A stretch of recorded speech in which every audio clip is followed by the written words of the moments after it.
Y axis, उसमें plots करने हैं हमें, पॉइंट्स को दिए जाएंगे। तो उसमें दो तीन चीजें हैं, मैं एक बार डिस्कस कर लेता हूँ। मान लो आपसे पूछता हूँ और हाथों हाथ वो ऑब्जेक्टिव के लिए डिस्कशन भी हो जाएगा। तो मैं आपसे पूछूं कि इसमें क्वाड्रेंट्स कितने हैं? क्वाड्रेंट बोल के बोलेंगे। 4 quadrants. वेरी गुड, क्वाड्रेंट्स 4 हैं। तो ये चलते कैसे हैं, क्लॉकवाइज या anti clockwise? Sir, anti-clockwise. Anti clockwise. क्यों एंटी क्लॉकवाइज, किसी को पता है?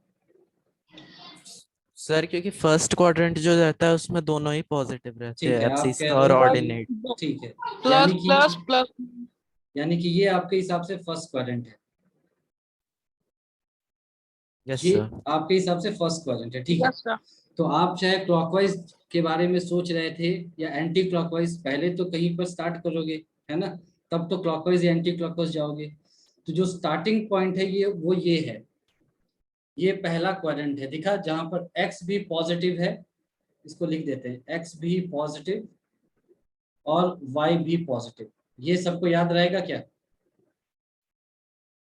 यस चलो, अच्छा, अब हम इसको धीरे धीरे डिकोड करते हैं, है ना? मैं ज्यादा कुछ नहीं बोलूंगा, आप खुद ही आंसर बोलते चले जाओगे। आप ये बताओ कि आपको पहले क्या पढ़ाया गया था, एक्स एक्सिस या वाई एक्सिस स्कूल में, बचपन से? X axis. X axis. कोई है ऐसा जो पहले इसने वाई एक्सिस पढ़ा और बाद में एक्स एक्सिस पढ़ा? ऐसा कोई है क्या? यहाँ ऐसा नहीं होगा, है ना? सबसे पहले अपन नंबर लाइन पढ़ते हैं तो ऐसे ही पढ़ते हैं, एक्स को प्लॉट करना, माइनस इन्फिनिटी से infinity, natural number, whole number, integers, rational number, irrational number. Irrational number तो अब हमने प्लॉट करना सीखा तो हम एक्स एक्सिस के ऊपर जाना स्टार्ट किए, है ना? तो एक्स एक्सिस ज्यादा फंडामेंटल है, ये सभी अग्री कर रहे हैं इस बात को? Yes sir. ठीक है। तो एक्स की वैल्यू क्या क्या हो सकती है, पॉजिटिव के अलावा और क्या हो सकती है? सर नेगेटिव भी। नेगेटिव हो सकती है, अच्छा। तो x की वैल्यू पॉजिटिव तो यहाँ पर है, दिख रहा है। मैंने यस x सर। की सारी पॉजिटिव वैल्यू, y की पॉजिटिव वैल्यू ले ली, फर्स्ट क्वाड्रेंट नाम दिया। अब मुझे, ध्यान से सुनना, अब मुझे x की नेगेटिव वैल्यू चाहिए, तो मैं क्लॉकवाइज चलूं या एंटी क्लॉकवाइज चलूं?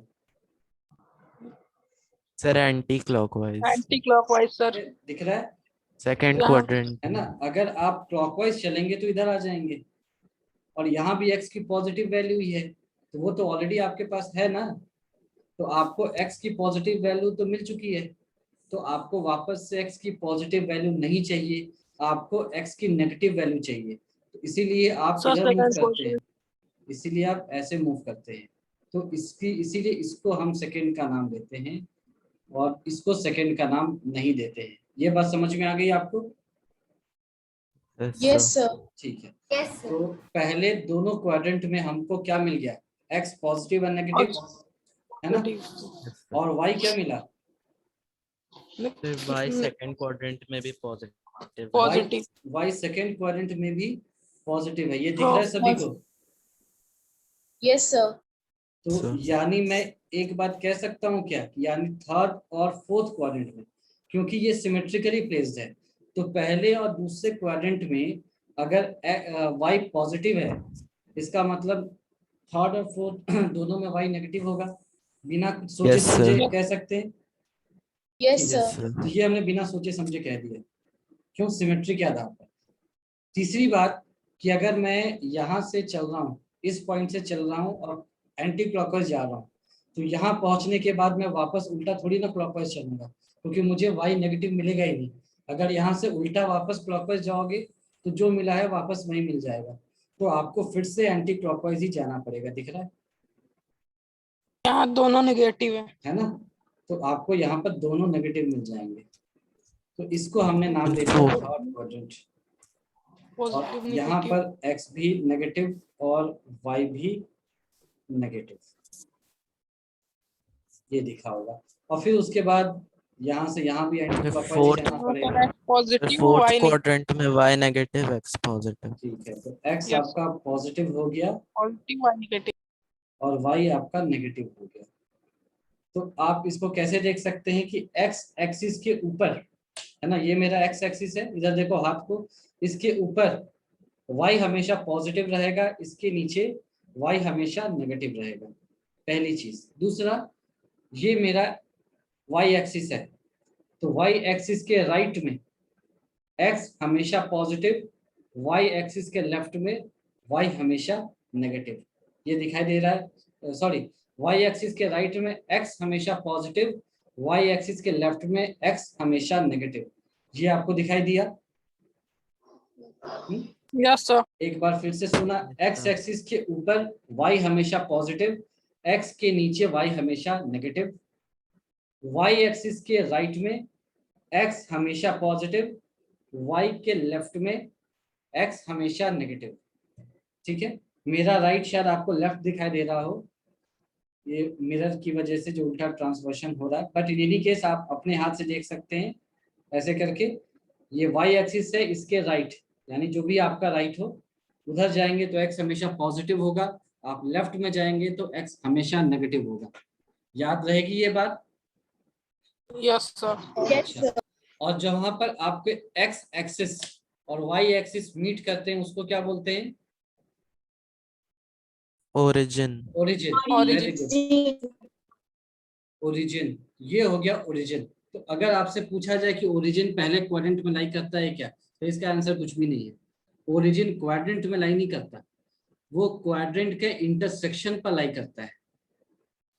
तो ओरिजिन कहाँ पर लाई करता है? किसी क्वाड्रेंट में लाई करता है क्या? नहीं नहीं नहीं, क्वाड्रेंट में लाई नहीं करता, वो क्वाड्रेंट्स के इंटरसेक्शन पर लाई करता है। याद रहेगा? Yes, तो sir. कई बार ऐसा कंफ्यूज करने के लिए पूछा जाता है कि क्या ओरिजिन पहले क्वाड्रेंट में है, तो फिर दूसरे या तीसरे या चौथे ने क्या पाप किया है, वो तो वहां पे भी हो सकता है। तो origin does not lie in any quadrant, sorry, in any quadrant, but it lies on the intersection of quadrants, intersection of quadrants या फिर एक्सेस, कोई भी बात हो एक ही चीज है, या फिर एक्सेस, AXES है ना, एक्सिस का प्लूरल एक्सेस, AXES। ये बात याद रहेगा आपको हमेशा, भूलोगे Yes, तो sir. नहीं, है ना। यानी ये सब छोटी चीजें हैं जो कंफ्यूज करने के लिए कई बार पूछे जाते हैं ऑब्जेक्टिव क्वेश्चन में, कि ओरिजिन कौन से क्वाड्रेंट में लाई करता है, तो क्वाड्रेंट में लाई नहीं करता है। अब तुम देख सकते हो कि कोई कह सकता है कि ये तो पहले में लाई कर रहा है, बोलने में क्या गलत है? गलत या सही की बात नहीं, हम ऐसे बोल ही नहीं सकते, है ना, क्योंकि ये तो उस तरह से सभी क्वाड्रेंट का पार्ट है, तो इस तरह से इसको डिफाइन ही नहीं किया जा सकता, है ना, इस तरह से इसको डिफाइन ही नहीं किया जा सकता। इसमें ये क्वेश्चन ही नहीं उठता कि गलत क्या है और सही क्या है। ओरिजिन को डिफाइन करने का ये तरीका ही गलत है, क्योंकि वो बेसिकली किसी एक स्पेशल जगह पर लाई नहीं करता, वो पॉइंट ऑफ इंटरसेक्शन पर लाई करता है। ये बात आपको याद रहनी चाहिए। तो ये छोटी छोटी बातें। दूसरा, आपसे क्या ऑब्जेक्टिव में पूछा जा सकता है, आपको कोई भी पॉइंट दे दिया जाएगा, मान लो 2, -3, और आपसे पूछा जाएगा कि ये कौन से क्वाड्रेंट में है, तो अपने दिमाग में देखा, फोर्थ है ना, क्वाड्रेंट। x पॉजिटिव है और y नेगेटिव है, ठीक है, तो ये अपने दिमाग में बना लिया, x पॉजिटिव y नेगेटिव, तो यहाँ से ये फोर्थ बना लिया। ये मान लो -2, 3 होता तो x नेगेटिव हो गया, सेकंड क्वाड्रेंट। है ना, y पॉजिटिव। कैसे निकालेंगे? x आपका पॉजिटिव है, मान लो इसके लिए देखा, x पॉजिटिव है, तो x पॉजिटिव कहाँ पर होगा? ये मेरा y एक्सिस है, इसके राइट में होना चाहिए, ठीक है। Right side. तो राइट में दो चीजें हो सकती हैं, पहला या चौथा, तो आपने सेकेंड और थर्ड को हटा दिया, पहली चीज। अब ये कह रहा है कि y नेगेटिव है, तो y नेगेटिव का मतलब x एक्सिस के नीचे, यानी कि चौथा। फिर उसी तरह से -2, 3, x नेगेटिव है, x नेगेटिव यानी कि y एक्सिस के लेफ्ट में, लेफ्ट यानी कि या तो सेकंड या तो थर्ड, तो पहले और चौथे के बारे में आपने सोचा ही नहीं, अब सारा ध्यान कहाँ चला गया, सेकेंड और थर्ड पे। तो वाई को देखा, वाई पॉजिटिव है, वाई पॉजिटिव यानी एक्स एक्सिस के ऊपर, यानी कि सेकेंड की बात हो रही है, ठीक है। तो इस तरह से आप निकालेंगे। तो कोऑर्डिनेट चैप्टर से सिर्फ यही पूछा जा सकता है। तो मेरे ख्याल से जितना पूछा जा सकता था उतना हमने डिस्कस कर लिया। इसके अलावा आपकी तरफ से अगर कोई क्वेश्चन है केवल कोऑर्डिनेट ज्योमेट्री में तो आप पूछ सकते हैं, नहीं तो फिर हम सर आगे एक्स और बढ़ेंगे। वाई का सर एक्स और वाई का अलग नाम जो होता है एब्सिका और हाँ, ऑर्डिनेट। एब्सिसा एंड ऑर्डिनेट, है ना। हालांकि ये जनरली मतलब रेयरली यूज होगा, पर एक्स एक्सिस को अपन एब्सिसा भी कहते हैं, ऐसे एब्सिसा कहते हैं। और वाई का नाम सिंपल है, वाई कोऑर्डिनेट से याद रख सकते हैं, ये ऑर्डिनेट होता है। और जब इन दोनों को एक साथ लिखते हैं तो कोऑर्डिनेट बोलते हैं। और कोऑर्डिनेट में पहले एक्स लिखते हैं बाद में वाई, क्यों?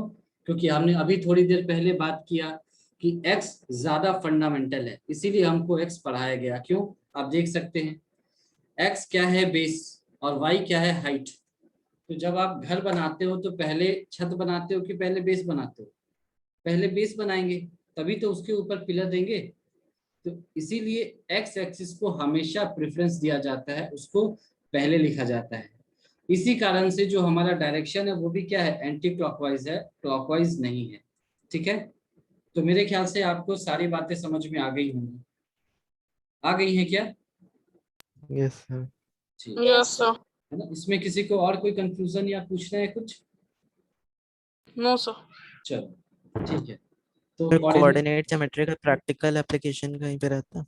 हाँ हर जगह कोऑर्डिनेट ज्योमेट्री का प्रैक्टिकल एप्लीकेशन, अभी बताता हूँ, एक मिनट इसको गायब करूँ।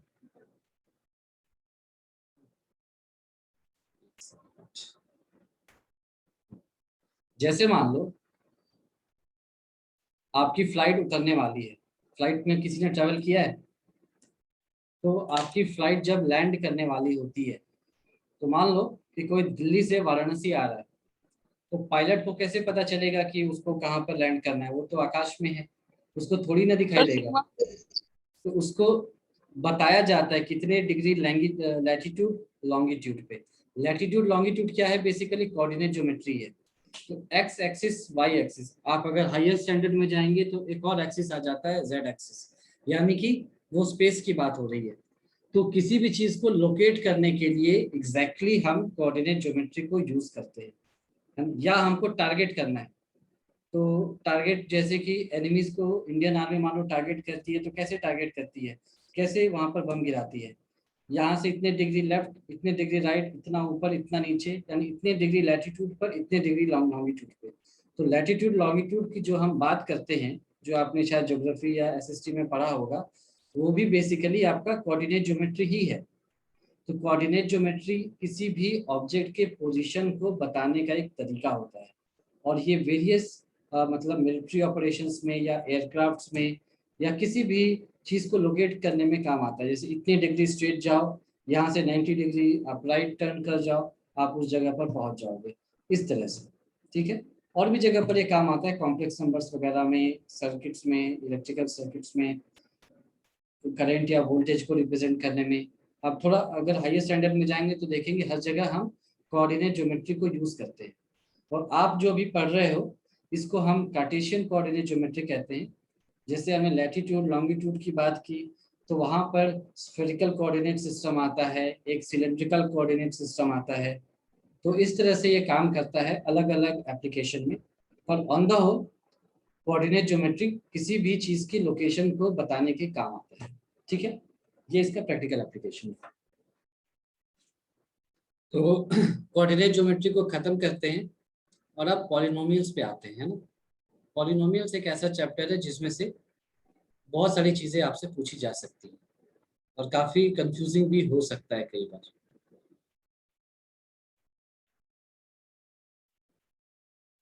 ठीक है। तो दो चीजें होते हैं, एक जीरोस और एक रूट्स होते हैं। तो जो जीरोस होंगे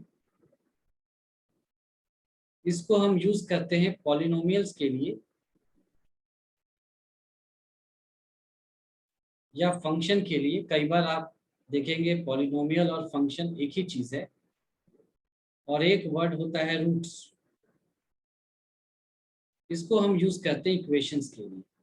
हम इनको इंटरचेंज नहीं कर सकते आपस में कि रूट को पॉलिनोमियल्स के लिए यूज कर दिया और जीरोस को इक्वेशन के लिए यूज कर दिया, ऐसा नहीं करेंगे। ये एक स्पेसिफिक पर्पस सर्व करते हैं, इसीलिए ऐसा किया जाता है। रूट्स और जीरोस में अंतर क्या है? मोर और लेस सेम है।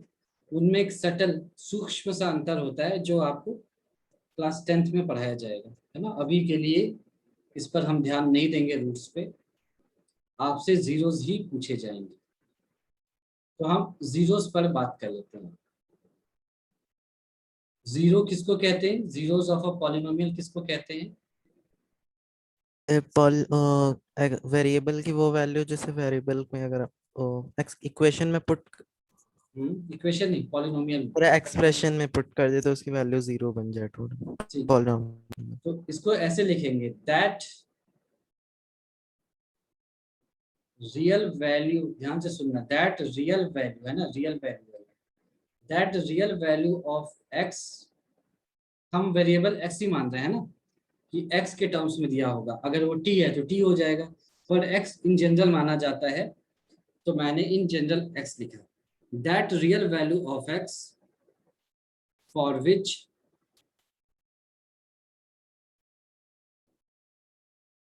The value of entire polynomial becomes 0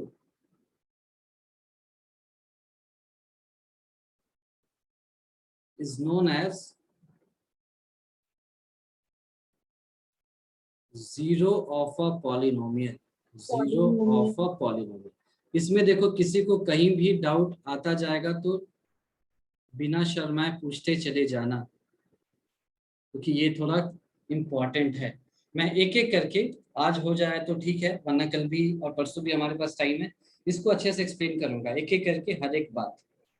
तो ये बात समझ में आ गई? ये फॉर्मल डेफिनेशन है, इंग्लिश में लिखा। इसका मतलब क्या है? मैथ्स में इसका मतलब क्या है, इसको हम एग्जांपल से समझेंगे। मान लो मेरे पास एक पॉलिनोमियल है एफ एक्स। एफ एक्स क्यों बोलते हैं? फंक्शन, है ना। आपने देखा पॉलिनोमियल और फंक्शन एक ही चीज है, तो कई बार इसको पी एक्स से रिप्रेजेंट करते हैं पॉलिनोमियल, या कई बार एफ एक्स से रिप्रेजेंट करते हैं, एक ही चीज है। मान लो ये मैंने लिखा x-1, मान लो, तो x की तो किस, यहाँ x+1 आ जाएगा। नहीं, अच्छा x की वैल्यू +1 आएगा, ऐसा कह रहे हो? यस। हाँ ठीक है, तो f x is equal to x-1 है। तो अगर मैं जीरो की बात करूं तो क्या होगा कि x की जगह क्या रखने पर एफ एक्स की वैल्यू 0 आएगी, ये बताओ। x की जगह 1 क्या रखूं? Sir X 1। 1 रखूं तो पॉलिनोमियल की वैल्यू क्या आ जाएगी? 0 आ जाएगी। 1 - 1 0। तो दिस इंप्लाइज इस पॉलिनोमियल का 0 क्या हो जाएगा? 1। आंसर। अब मान लो एफ एक्स की वैल्यू होती x-3, तो x की जगह क्या रखने पर ये 0 हो जाता? 3। 3। सर 3। 3। तो अगर आपसे ऐसा क्वेश्चन दिया जाए एग्जाम में, f x is equal to x-3, और पूछा जाए इस पॉलिनोमियल का 0 क्या है, तो आप आंसर लिखेंगे 3। आंसर। ठीक। अब आपसे पूछा जाए एफ एक्स की वैल्यू, अगर मैंने लिखा है x² - 1, तो x की जगह क्या रखने पर इसकी वैल्यू 0 आएगी? सर 1। अच्छा, x की जगह मैंने 1 रखा तो इसकी वैल्यू 0 आएगी। कुछ और रखने पर भी 0 आ सकती है क्या? ध्यान से देख के बताओ। सर वो स्क्वायर में। हाँ, सही है सर। x की जगह 1 रखा तो 1 का स्क्वायर क्या होता है? 1। 1। सर 1। तो 1 - 1 0 होगा। Yes sir. ठीक है, तो 1 एक सही आंसर है। 1 के अलावा भी कुछ हो सकता है क्या?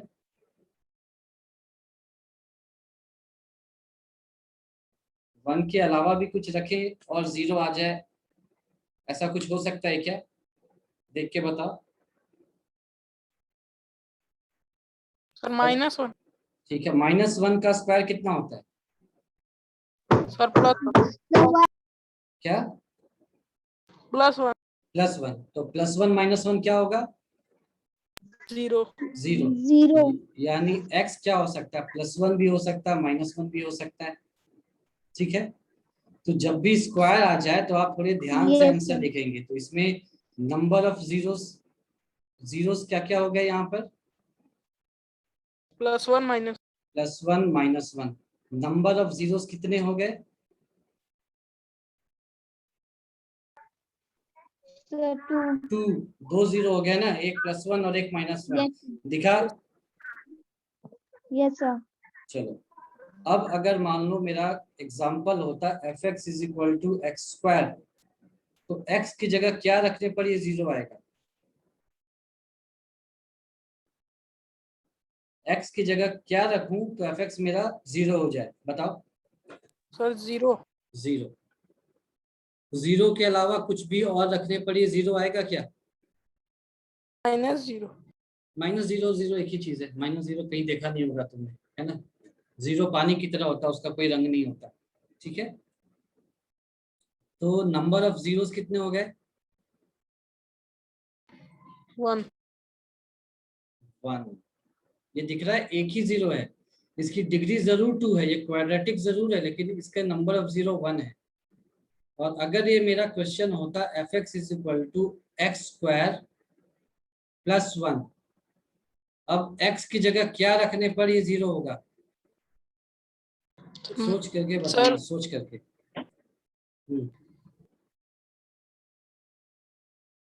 सोच करके बताना, x की जगह क्या रखूं तो ये 0 हो जाए?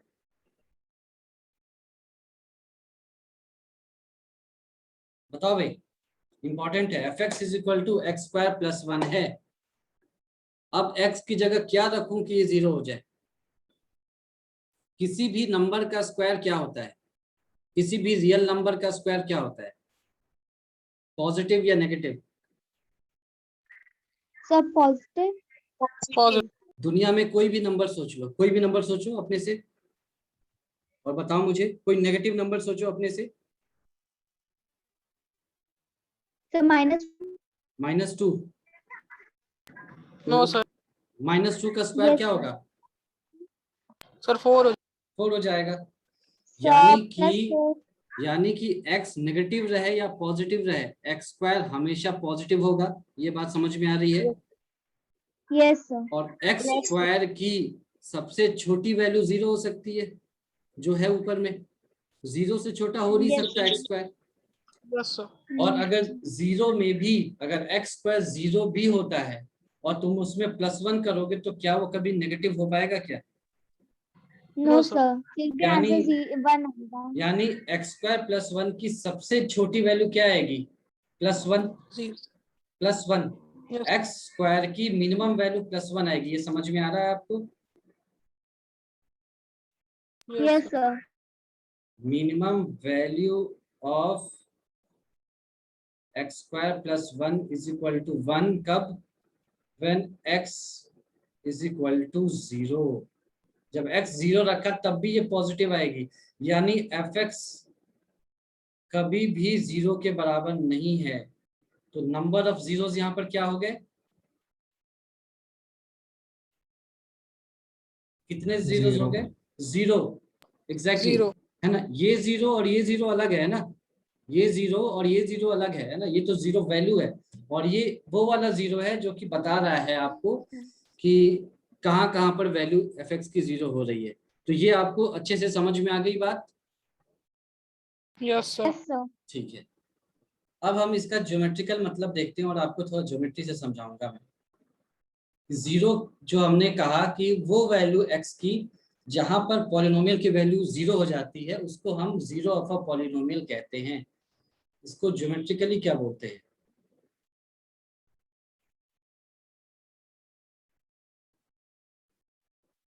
तो 0 of a polynomial, 0 of a polynomial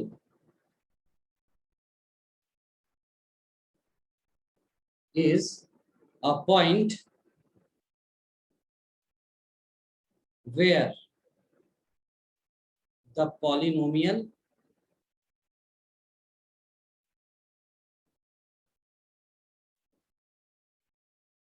either intersects or touches the x-axis। यानी जो भी ग्राफ, यानी कि जो भी फंक्शन या पॉलिनोमियल जहां जहां पर एक्स एक्सिस को या तो कट करे या टच करे, उस पॉइंट को हम उस पॉलिनोमियल का जीरो बोलेंगे।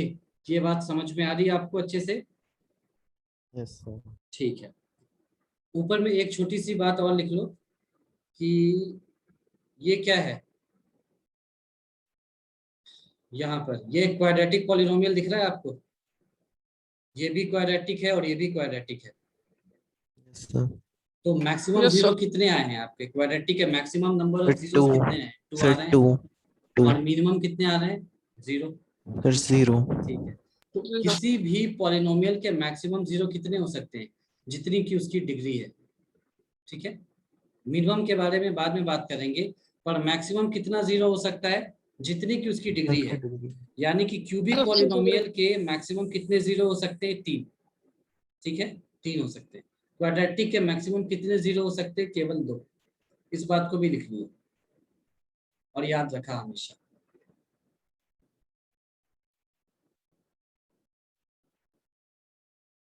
द मैक्सिमम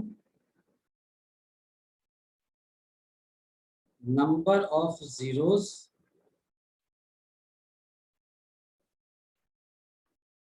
a polynomial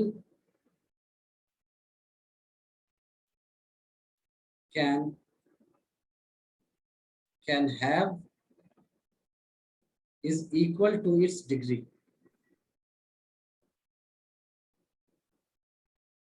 याद रहेगा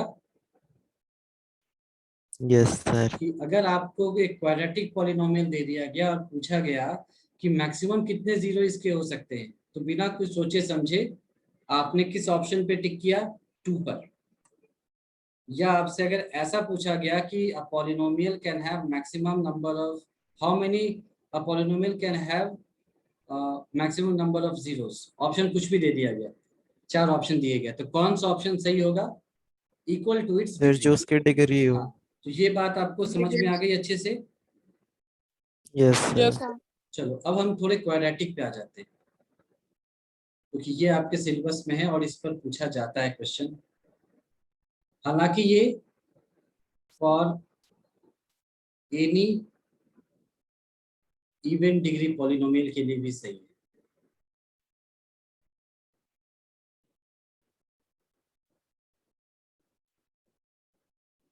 हम क्वाड्रेटिक की बात करेंगे, पर ये किसी भी इवन डिग्री के लिए भी सही होगा, है ना? मतलब x square, x to the power 4, x to the power 100, x to the power 1 crore, कुछ भी है पावर, सिर्फ उसका शेप ऐसे ऐसे होता जाएगा, मतलब वो अंदर से पतला या मोटा होता जाएगा, बाकी प्रॉपर्टी सेम रहेगी। तो पहला पॉइंट लिखा, shape of a quadratic polynomial sir parabola. polynomial is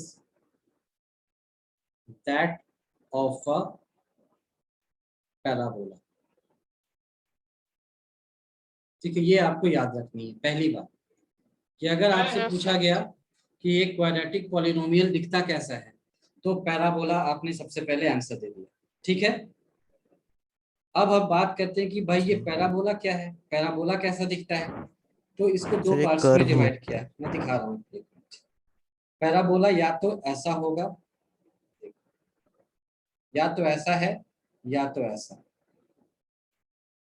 ये पैराबोला है। या फिर या तो ऐसा होगा या फिर ऐसा होगा। ठीक है, यानी कि या तो वो ऊपर की ओर होगा या फिर वो नीचे की ओर होगा, या फिर वो राइट की ओर होगा या तो लेफ्ट की ओर होगा। ये होगा इसका इक्वेशन क्या होगा लिख देता हूं, आपको कैसे पता चलेगा कौन, तो जो लेफ्ट में है ये आपके सिलेबस में है, अभी ये आपके सिलेबस में नहीं है, तो इसका इक्वेशन मैं लिख देता हूं, y is equal to ax² plus bx plus c, ठीक है। और इसका इक्वेशन होता है x is equal to ay² plus by plus c। तो आपने देखा होगा, आपने इस टाइप का कुछ भी अभी तक नहीं पढ़ा है, आपने x² टाइप का ही पढ़ा होगा, ठीक है।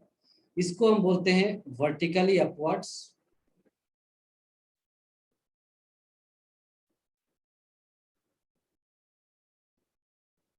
और इसको बोलेंगे वर्टिकली डाउनवर्ड्स।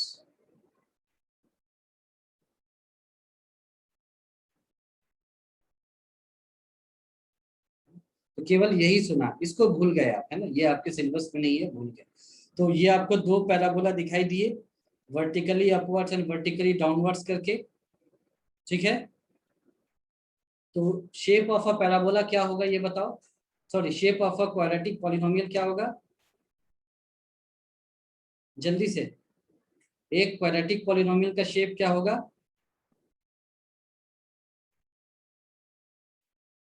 जल्दी बोलो, एक क्वाड्रेटिक पॉलिनोमियल का शेप क्या होगा,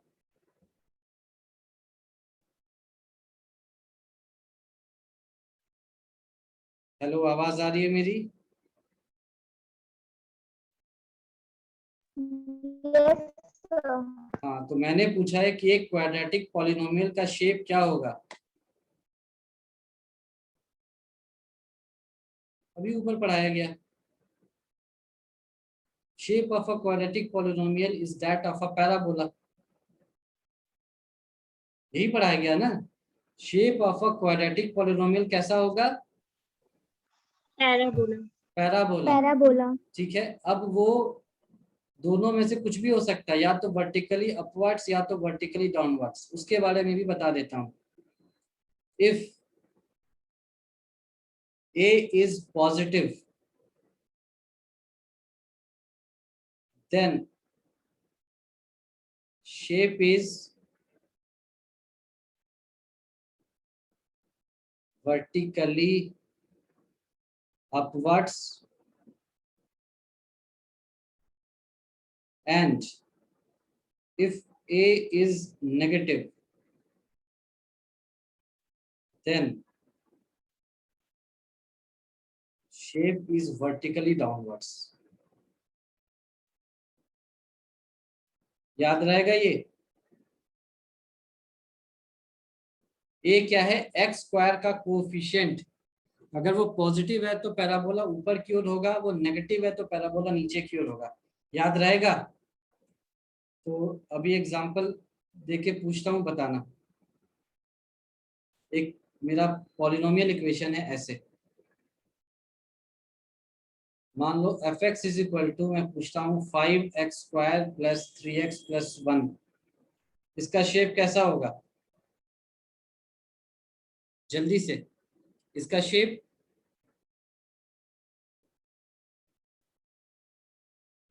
बोलो भाई, 5x² प्लस 3x प्लस 1 का शेप क्या होगा, कैसा होगा, अभी पढ़ाया ना, upward polynomial. Upward parabola, Yes, sir. Parabola. Sorry. Upward parabola, सिर्फ इतना ही लिखना होगा आंसर में। अगर f x is equal to ऐसा आ जाए -3x² प्लस कुछ भी आ जाए ना, मान लो कुछ भी 5x प्लस 7, ये सब आपको नहीं देखना है, सिर्फ इसको देखा, इसका शेप, इसका shape Downward parabola. Downward parabola, सिर्फ x स्क्वायर के साथ जो नंबर है उसको देखा, वो पॉजिटिव